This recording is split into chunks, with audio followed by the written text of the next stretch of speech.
Hello everyone, welcome to our channel best English classes by Pankaj sir.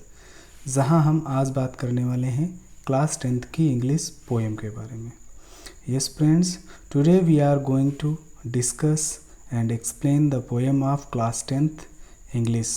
Books name is first flight and the poem's name is fire and ice and the poet is Robert Frost. Poem is fire and ice and poet is Robert Frost. Okay friends, so once again I repeat, poem's name is Fire and Ice and the poet is Robert Frost. Poem Fire and Ice and poet Robert Frost.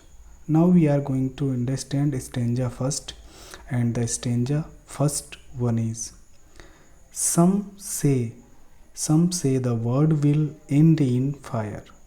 Some say the word will end in fire. Some say in ice. कुछ लोग कहते हैं कि जो ये संसार है वो फायर के द्वारा समाप्त हो जाएगा, जबकि कुछ का मानना है कि आइस के द्वारा। From what I have tasted of desire, I hold with those who favor fire. Okay, मैंने कुछ लोगों को इच्छाओं को जाना और चेक किया कि कुछ लोग जो फेवर में हैं किसके, फायर के। चलिए अब इसको एक बार फिर से पढ़ लेते हैं और फिर अच्छे से समझते हैं। Some say the word will end in fire. Some say in ice. From what I have tasted of desire, I hold with those who favor fire. अब यहाँ पे देखना है फायर और आइस का मीनिंग क्या होगा। तो जो फायर का मीनिंग है वहाँ पे according to the poet, fire का मीनिंग है हमारी उग्र इच्छाएं, लोगों की उग्र इच्छाएं। फायर का मीनिंग है यहाँ पे लोगों की उग्र इच्छाएं, और आइस का मीन्स है नफ़रत। फायर का मीन्स है उग्र इच्छाएं और आइस का मतलब है नफ़रत। तो यहाँ पे कवि कहना क्या चाहता है, और वो कविता जो है ये फायर एंड आइस, ये किसके बारे में। तो ये जो कविता है वो उस दिन के बारे में है जब दुनिया नष्ट हो जाएगी। इसके अलावा कवि दुनिया में फैल रही नफ़रत के बारे में भी संकेत देना चाहता है। कब कहता है उसका यकीन है कि एक दिन दुनिया ख़त्म हो जाएगी, लेकिन वह इस बात को लेकर असमंजस में है कि वह आखिर कैसे होगा।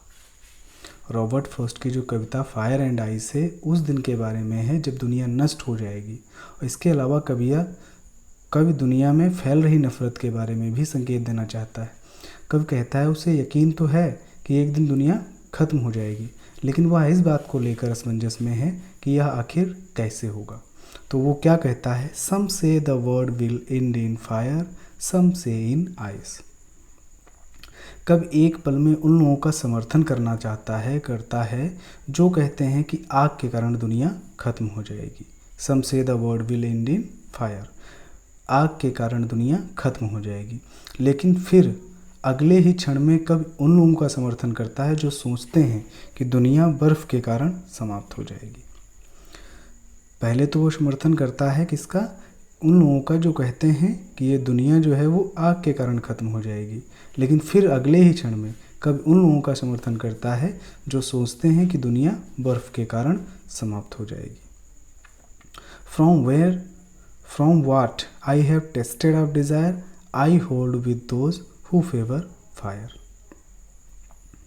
अब यहाँ पे इसका कहने का मतलब है कवि वास्तव में पूर्व के विचार का मुख्य रूप से समर्थन करता है।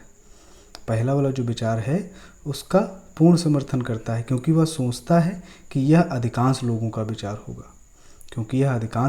विचार होगा, इसलिए वो कहता है कि वो जो पहले वाला विचार है वो ज़्यादा सही है, क्योंकि वह अधिक लोगों का विचार है। तो अब बात यहाँ पे ये आती है कि कभी फिर उन लोगों का समर्थन क्यों करता है जो कहते हैं कि ये दुनिया आइस के कारण नष्ट होगी। उसका कारण ये है क्योंकि वो सोचता है, उसने ध्यान दिया, नोटिस किया कि इस दुनिया में नफ़रत की भावना भी बहुत तेज़ी से और लगातार बढ़ रही है। इसलिए वो अगले पल किसका समर्थन करता है, जो कहते हैं सम से इन आइस, जो कहते हैं आइस के कारण ये दुनिया समाप्त होगी।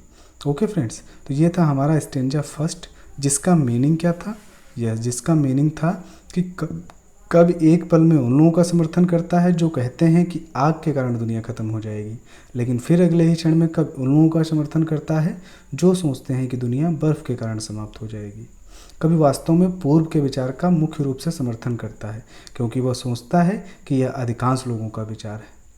लेकिन उन्होंने नोटिस किया कि इस दुनिया में नफ़रत की भावना भी बहुत तेज़ी से और लगातार बढ़ रही है, इसलिए वो पहले वाले विचार से ज़्यादा सहमत हैं कि दुनिया जो है वो फायर के कारण नष्ट होगी। Okay friends, so it was stanza first.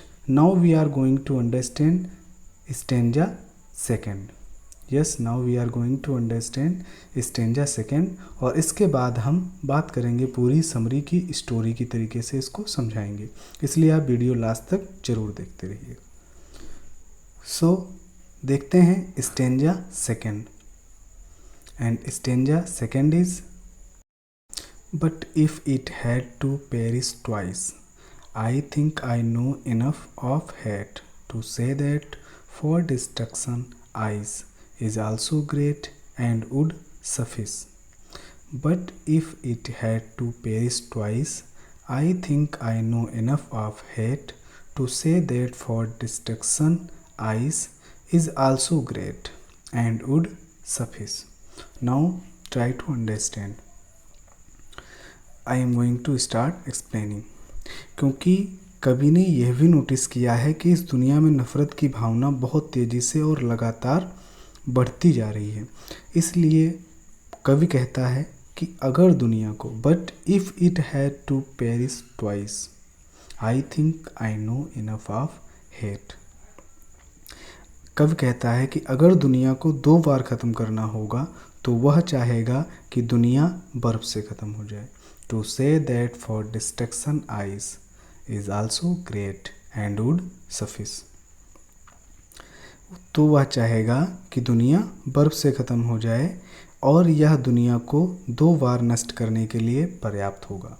Yes, इन पूरी लाइंस का अगर मीनिंग हम समझते हैं तो वो क्या होगा, क्योंकि कवि ने नोटिस किया है कि इस दुनिया में नफ़रत की भावना बहुत तेज़ी से और लगातार बढ़ रही है, इसलिए वह कहता है कि अगर दुनिया को 2 बार ख़त्म करना होगा तो वह चाहेगा कि दुनिया बर्फ़ से ख़त्म हो जाए और यह दुनिया को 2 बार नष्ट करने के लिए पर्याप्त होगा। Is also great and would suffice, तो यह दुनिया को 2 बार नष्ट करने के लिए पर्याप्त होगा। Now we are going to understand the summary of the poem. अब हम बात करने वाले हैं स्टोरी के, जो हमारी पोएम है उसको स्टोरी तरीके से समरी के रूप में इसको हम समझते हैं।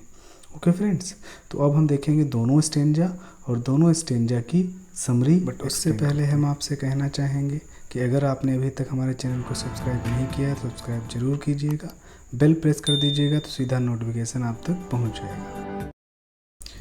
तो चलिए अब हम समझते हैं दोनों स्टेंजा की समरी हिंदी में। दोनों स्टेंजा की समरी हम हिंदी में समझते हैं, स्टोरी की तरह आपको हम समझाने वाले हैं, इसको बहुत ही अच्छे से समझिएगा। तो चलिए सबसे पहले हम रीड कर लेते हैं एक बार।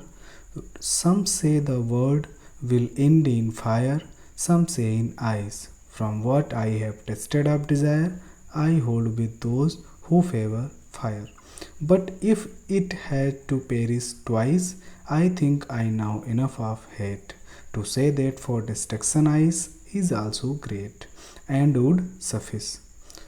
Some say the world will end in fire, some say in ice, from what I have tasted of desire, I hold with those who favor fire. But if it had to perish twice, I think I know enough of hate to say that for destruction ice is also great and would suffice. तो चलिए अब हम इसको समझते हैं पूरी story की तरह। तो सबसे पहले आपको बता देते हैं ये कविता किसके बारे में है। यह कविता उन दिन के बारे में है, उन दिनों के बारे में है जब दुनिया नष्ट हो जाएगी। इसके अलावा कब दुनिया में फैल रही नफ़रत के बारे में भी संकेत देना चाहता है और उसका यकीन है कि एक दिन दुनिया ख़त्म हो जाएगी, लेकिन वह इस बात को लेकर असमंजस में है कि यह आखिर कैसे होगा। और यहाँ पे फ्रेंड्स फायर का मीनिंग जो है वो हमारी उग्र इच्छाएँ हैं उनसे है, और आइस का मीनिंग जो है फैल रही नफ़रत है। ओके फ्रेंड्स, तो यहाँ पे क्या कहता है कवि, अकॉर्डिंग टू द पोइट, कवि कहता है कि वह एक पल में उन लोगों का समर्थन करता है जो कहते हैं कि आग के कारण दुनिया खत्म हो जाएगी, लेकिन फिर अगले ही क्षण में कवि उन लोगों का समर्थन करता है जो सोचते हैं कि दुनिया बर्फ़ के कारण समाप्त हो जाएगी। कवि वास्तव में पूर्व के विचार का मुख्य रूप से समर्थन करता है, क्योंकि वह सोचता है कि अधिकांश लोगों का विचार होगा, कि जो ये विचार है वो अधिकांश लोगों का होगा, इसलिए वो पूर्व के विचार का मुख्य रूप से समर्थन करता है। और उसने नोटिस भी किया है कि इस दुनिया में नफ़रत की भावना बहुत तेज़ी से और लगातार बढ़ रही है। इसलिए कवि कहता है कि अगर दुनिया को 2 बार ख़त्म करना होगा तो वह चाहेगा कि दुनिया बर्फ़ से ख़त्म हो जाए और यह दुनिया को 2 बार नष्ट करने के लिए पर्याप्त होगा। आई होप समझ में आया होगा, क्लियर हो गया होगा। नाउ आई वाना से समथिंग। अब मैं आपसे कहना चाहूँगा कि हमारे चैनल को सब्सक्राइब जरूर करें, बेल प्रेस कर देंगे तो नोटिफिकेशन पहुँच जाएगा। So thank you so much for watching this video. Keep watching, keep learning, keep growing. Best of luck.